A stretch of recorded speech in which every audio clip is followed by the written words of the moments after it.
It's a dark, damp night in 1930s cityscape. The air is thick with the scent of rain, and the streets glisten under the dim glow of streetlights. The city seems to hold its breath, waiting for something to happen. The kind of night where shadows play tricks on your eyes, morphing into sinister shapes that dance along the walls. Every corner holds a secret, every alley a potential threat, and every sound seems amplified. The distant wail of a siren, the soft hum of a streetcar, the echo of footsteps on the wet pavement, all seem to converge into a symphony of unease. Raul and his two childhood friends are ambling home after a wild night at the local discotheque.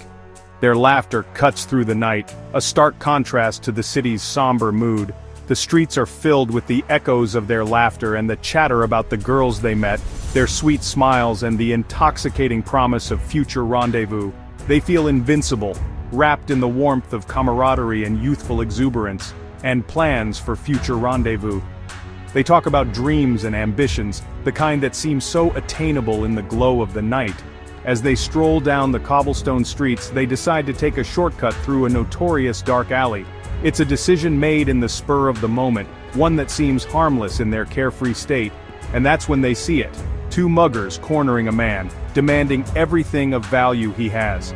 The scene is surreal, like something out of a nightmare. The glint of a revolver under the dim streetlight freezes their blood. It's a sight that shatters their illusion of safety, bringing the harsh reality of the city's dangers crashing down on them.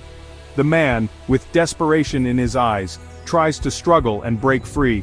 His movements are frantic, driven by a primal urge to survive. But fate isn't on his side tonight. The muggers overpower him, their faces twisted in cruel determination. Raul, locked in a silent exchange of fear with his friends, feels a pit form in his stomach. The weight of the situation presses down on him, making it hard to breathe. They turn heel, feet pounding the pavement as they flee, hearts racing faster than their legs can carry them. The sound of their own footsteps is deafening, a frantic rhythm that drowns out everything else. Raul bursts through his front door, his mother's warm greeting barely registering in his mind. The safety of home feels like a fragile illusion, easily shattered by the night's events. She asks if he's hungry, but Raul's only answer is a muttered no before he retreats to his room. The comfort of food seems trivial compared to the turmoil inside him. Sleep comes fitfully, haunted by the night's events. His mind replays the scene over and over, each detail etched into his memory. Hours later, his mother's frantic screams jolt him awake. The sound is piercing, filled with a terror that cuts through his groggy state. "Raul, wake up! Your father! He was mugged!" Her words are a dagger to his heart, each one sinking deeper than the last. He's been shot in an alley 5 blocks from here. The distance feels like a cruel joke, so close yet so far from where Raul could have made a difference. The words hit him harder than any blow. His mind struggles to process the reality of the situation. Raul's mind races back to the alley, to the man's desperate struggle, to the revolver's sinister gleam. The pieces of the puzzle fall into place with a sickening clarity. His heart sinks as realization sets in. The man they saw, the man they left behind, it was his father. The man they saw, the man they left behind, it was his father. The weight of this truth is unbearable, a crushing force that leaves him gasping for air. A wave of guilt and fear crashes over him. The realization that he could have done something, that he should have done something, is a torment that gnaws at his soul. He could have done something. He should have done something. The thoughts loop endlessly in his mind, each repetition a fresh wound. He should have done something.